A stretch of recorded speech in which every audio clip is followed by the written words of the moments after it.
Dog bites کی ہم نے بات کی تھی بالکل ریبیز کے کیسز تو میں اس میں کوئی خاص کوئی کمی نہیں آئی ہے. خطرناک ہے کیونکہ بہت دفعہ جو آس پاس کے آپ کے ہاسپٹلس ہیں اس میں ویکسین نہیں ہوتی ہے. بالکل ایسا ہی ہے. تو ڈاگ بائٹ کتنا خطرناک ہو لوگ سکتا ہے. ابھی بھی نا ڈاگس کو دیکھ کے اسٹریٹ ڈاگس کو دیکھ کے بڑے کیئرلیس ہو جاتے ہیں. تو اس کو قریب سے بچے اپروچ کریں گے, چھیڑیں گے, کھیلیں گے اور پھر وہ اٹیک کرتا ہے. اور اگر وہ اس کو ریبیز آپ کو دے جائے تو اس کا کوئی علاج نہیں. اگر ویکسین نہ ہو تو بالکل جان لیوا ہے یہ. تو ریبیز یہ کیا ہے, ڈاگ بائٹ سے کتنی آپ کی یعنی خطرہ ہے جان جانے کا, تو یہ ہم نے ایک رپورٹ تیار کی ہے. پہلے وہ دیکھیے, پھر ڈاکٹر صاحب بھی ہمارے ساتھ ہوں گے تو ان سے بات کریں گے.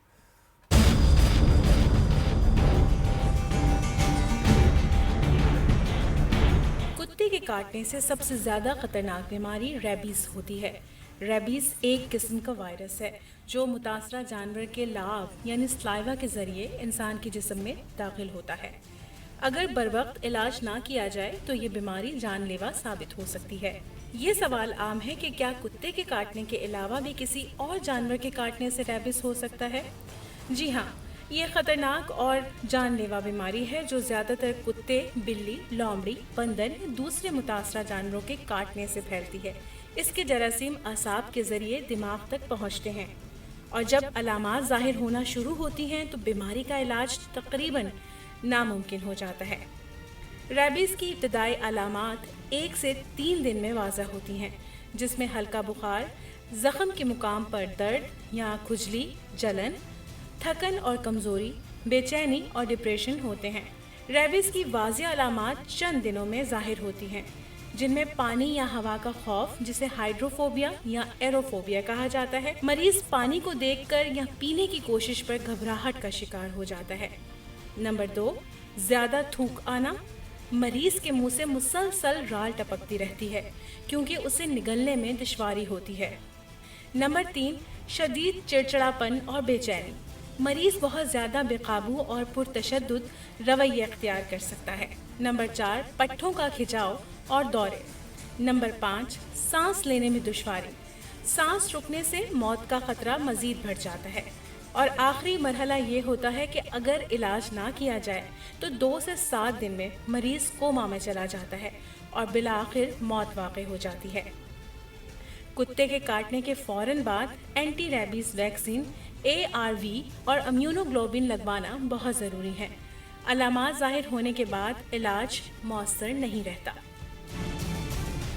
سب سے خطرناک میں نے وہ ریلز دیکھی ہیں جس میں جن کو ریبیز ہو جائے ان کی حالت دکھاتے ہیں. آپ کو پتا ہے کچھ عرصہ پہلے انڈیا کے کبڈی پلیئر ایک مشہور اور only 22 years old died because of rabies, ایک اور وہ چھوٹے پپی کی وجہ سے, آپ کہیں گے جی کہ بچہ ہے کیا کرے گا, اور اس کی وجہ سے موت کی طرف وہ جو جانے کے جو ہم جو دیکھ رہے ہیں نا کہ وہ پانی سے وہ ایک بڑا خوفناک ہوتا ہے. تو انچارج JPMC ایمرجنسی ڈپارٹمنٹ ہمارے ساتھ ہیں اس وقت ڈاکٹر عرفان صدیقی صاحب. ڈاکٹر صاحب بہت شکریہ آپ نے ہمیں وقت دیا. ریبیز سے متعلق ہم اویئرنیس کے لیے بھی یہ ہم نے سیگمنٹ شامل کیا اپنے شو پہ. تو یہ کیا ہے ریبیز, ویکسین کتنی ضروری ہے, کیا کیا جائے, اگر کتنی دیر میں یہ ویکسین جو ہے اگر لگ جائے تو ہی فائدہ مند ہے, ورنہ اس کا اثر جو ہے بیکار ہو جاتا ہے؟ دیکھیں, ریبیز ایک وائرل ڈیزیز ہے جو کہ جیسے بلی ہو گئی, کتا ہو گیا, چمڑا ہو گیا, فاکسز ہو گئے, اس کے اندر وہ جراثیم خود کو پالتا ہے. اور جب اس کو ویکٹر ملتا ہے, جب کوئی اس کو پریڈکٹر ملتا ہے, جب کوئی اس کو ہیومن ملتا ہے, وہ اس کے ساتھ کانٹیکٹ میں آتا ہے تو وہ جراثیم جو ہے اس کے جسم کے اندر داخل ہو جاتا ہے اور خون کے ذریعے یہ کیا کرتا ہے کہ دماغ کے اوپر اثر کرتا ہے. اور کہیں اثر نہیں کرتا سوائے دماغ کے. دماغ کے اندر جو اس کی ڈفرینٹ چیز ہے دوسری وائرل ڈیزیزز سے, وہ یہ ہے جیسے آپ نے اپنے انٹرو میں بتایا کہ پانی سے ڈر جانا. آپ ایسے پیشنٹ کو پانی دکھائیں گے بھی نا تو وہ چلانا شروع ہو جائے گا. لائٹ میں لے کے جائیں گے تو وہ چلانا, اریٹیشن اور سب کو کاٹ دوڑنا, یہ والا جو ہے نا اس کا رویہ ہو کبھی جائے گا. ریسرچ ہوئی اس پہ کہ پانی کو دیکھ کے کیا وہ اتنا ڈر جاتے ہیں؟ ویکسین ہوتی. جی ڈاکٹر صاحب یہ بتائیے گا کہ پانی کو دیکھ کے یہ حالت ہونا, کبھی اس پہ ریسرچ ہوئی کہ ایسا کیوں ہوتا ہے؟ یہ بڑا عجیب سا یہ اور دوسروں کو کاٹنے کی کوشش کرنا کیوں, یعنی کہاں سے ایسا کیا ہوتا ہے کہ پانی کو دیکھ کے جو ہے انسان پاگل ہو جائے, ڈر جائے, خوفزدہ ہو جائے؟ دیکھیں, جس ریبیز کا مطلب ہی یہ ہے ریبٹ. ریبٹ کا مطلب یہ ہے کہ irrational behavior پیشنٹ کا، اس کے اندر جیسے ایک آپ نے انٹرو میں بتایا کہ ایک کتا جس کی لال ٹپک رہی ہو، جسم میں دھبے ہوں، چلاتا ہو، سب کو کاٹ دوڑتا ہو، تو وہ سارے جو وائرل سمٹمز اینڈ سائنس ہیں وہ اس میمل ہیومن کے اندر بھی ڈیولپ ہو جاتے ہیں. جیسے میں نے آپ کو بتایا کہ یہ واحد دماغ کا ایک حصہ ہوتا ہے جہاں پہ یہ جا کے افیکٹ کرتا ہے، جو کہ پانی کے تھرموسٹیٹ کو کنٹرول کرتا ہے. جب وہ حصہ انفیکٹڈ ہو جاتا ہے، وہ جگہ انفیکٹڈ ہو جاتی ہے، برین اس کے ریسپٹرز کو سمجھ نہیں سکتا، تو وہ پانی کو ایک ان نون باڈی سمجھتا ہے، فرینڈلی نہیں سمجھتا. تو جب بھی پیشنٹ کے سامنے آپ پانی لے جائیں گے تو وہ وہی سارے جو سمٹمز ایک ریبٹ ڈاگ کے اندر جو کہ ایک وحشی کتا ہوتا ہے اس کے وہ سارے اندر سمپٹمز ڈیولپ نظر ہوتے آتے ہیں. صحیح، یہ تو آپ نے بتا دیا. وہی سارے تو انسان ڈاکٹر کے صاحب اندر کتنی آ جائیں جلدی گے. اس کو ویکسین جو ہے دینی چاہیے جو بھی افیکٹڈ ہے؟ اور کتنا ضروری ہے ویکسین کا دینا؟ یعنی اگر نہ ویکسین دی جائے تو اس کا مطلب یہ ہے کہ ٹھیک ہو ہی نہیں سکتا ہے اب پیشنٹ. اس پلیئر کو بھی I'm sure ویکسین دی ہوگی، اب کیا لیٹ ہو گیا؟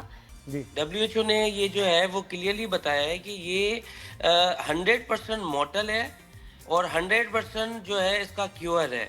مورٹل کا مطلب جو ہوتا ہے کہ وہ 100% اگر آپ ویکسین نہیں لگوائیں گے تو 100% ایک دفعہ ریبیز ڈیولپ ہو گیا. دنیا کی کوئی سائنس آج تک کوئی ایسا پیشنٹ نہیں ہے جو ریبیز ڈیولپ ہونے کے بعد جو ہے ریورٹ ہوا ہو. تو اس کے لیے اور 100% کیور ہے، 100% کیور ہے اس کا. اگر ٹائملی ویکسین کا مقصد یہ ہوتا ہے کہ منیمم ایک ہفتے میں آپ لگوا لیں. جتنا جلدی لگوائیں گے اتنا ریبیز، اینٹی ریبیز جو ویکسین ہے نا بیسیکلی وہ فوج ہے.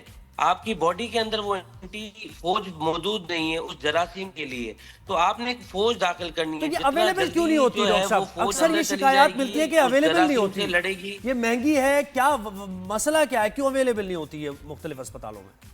دیکھیں اب اس میں آئی وڈ سے کہ سندھ گورنمنٹ کی بھی ایک کمی کوتاہی ہے اور لوگوں کی طرف سے بھی، کیونکہ وہ اس کو لائٹ لیتے ہیں. اور سندھ گورنمنٹ جو BHUs اور ہوتے ہیں وہاں پہ یہ اویلیبل نہیں ہوتی کیونکہ وہاں پہ اتنا ہیلتھ اویئرنیس اور وہ تو فوکس پورے ملک میں ہی ایسا ہے نا، یہ ہر جگہ ہی ہم یہ دیکھتے ہیں. KPK میں واقعات ہوتے ہیں، وہاں بھی ہے، پنجاب میں بھی اسی طرح کی کم و بیش صورتحال ہے. لیکن پھر بھی آپ کے پاس دیکھیے اچھی بات ہے کہ 1 ویک ہے تو اس میں میک شور کہ کہیں سے بھی ڈھونڈ کے آپ اس کو لگوا سکتے ہیں، یہ بڑی امپورٹنٹ بات ہے. اچھا سر، یہ اسکریچ کرنے سے بھی ہو سکتی ہے ریبیز آپ کو ایسے انفیکٹڈ ڈاگ سے، کیٹ سے؟ جی تو ہے نا، بڑے اسکریچز وہ لوگ کہتے ہیں کچھ نہیں یار، ہلکا سا اسکریچ تھا. دیکھیں اس کے اندر جو ہے نا وہ 3 کیٹیگریز ہوتی ہیں. اس کے اندر ایک ہوتی ہے اسکریچ. اسکریچ کا مطلب یہ ہے کہ اسکن جو ہے آپ کی وہ انٹیکٹ ہو، خون باہر نہ آئے. ٹھیک ہے. یہ ہوتی ہے لیول 1 جس کے اندر ویکسین کی ضرورت نہیں ہوتی ہے، ٹیٹنس لگوا کے پین کلر دے کے ہم ڈسچارج کر دیتے ہیں. لیول 2 کے اندر کیا ہوتا ہے کہ وہ جو اسکریچ ہے وہ اسکن کو بھی توڑ دیتا ہے اور تھوڑا سا خون بھی باہر آتا ہے، تو سیویرٹی فیل ہوتی ہے کہ یہاں سے اب وائرس اندر جا سکتا ہے. لیول 3 کی جو مین کیٹیگری ہے، جو سیویئر کیٹیگری ہے، اس کے اندر پورا گوشت کا جو لوتھڑا ہوتا ہے، جو بھی باڈی کا آرگن جو موسٹلی جو ہے وہ ٹانگیں ہی ہوتی ہے، وہ ایزی ٹارگیٹ ہوتا ہے، وہ پورا لوتھڑا ہی گیا ہوا ہوتا ہے. اس کے اندر ہم ویکسین بھی دیتے ہیں اور امیونوگلوبولنس بھی دیتے ہیں. تو یہ 3 کیٹیگریز ہوتی ہیں. بالکل. اچھا ڈاکٹر صاحب ایک چھوٹا سا سوال کہ ابھی بھی 14 انجیکشن ہی لگتے ہیں، کورس ہوتا ہے یا ایک ہی انجیکشن لگتا ہے ایک ویکسین؟ اب جو ہے ہمارے پاس 3 انجیکشن لگتے ہیں ایک ساتھ ہی ایک دن میں. جی 3 انجیکشن لگتے ہیں، لیکن جیسے بچہ ہو گیا جی نہیں ایک دن میں، جیسے بچے ہو گئے ان کے اندر 4 لگتے ہیں. اگر اولڈ پیشنٹ ہے جیسے ڈائبٹک پیشنٹ ہے، اس کی جو امیونٹی ہے وہ پہلے ہی ویک ہے، تو اس کو ہم 4 لگاتے ہیں. ویسے جیسے ایک نارمل ہیلدی ایڈلٹ ہے، کوئی کوما نہیں ہے، ہائپر ٹینشن، ڈائبٹک نہیں ہے، کنجنائٹل ایسی ایبنارملٹی نہیں ہے، بالکل اس کے اندر 3 آپ کہہ رہے ہیں. بہت شکریہ ڈاکٹر عرفان صدیقی، آپ نے ہمیں اس سے متعلق بتایا. بتاتے ہیں تاکہ اچھا ایک چیز ہے جس میں اوپن ہینڈڈ، یہ اسٹرے ڈاگس کے بارے میں کیا کرنا چاہیے؟ میں اپنا رائے نہیں دیتا، لیکن یہ ایک سوال ہے، یہ ایک خطرناک پرابلم ہے بالکل، کیونکہ دیکھیے جانے چلی جاتی ہیں جو بات ہے. اب ان کو اصولاً تو وہی ہے کہ جی ان کے کچھ جگہ ان کو منتقل کیا جائے، علاج ہو ان کا سارا کچھ، ان کو اڈاپٹ کر لیں فیملیز، لیکن ہمارے کلچر کے حساب سے کون اس طرح آسانی سے اڈاپٹ کرتا ہے ڈاگس کو؟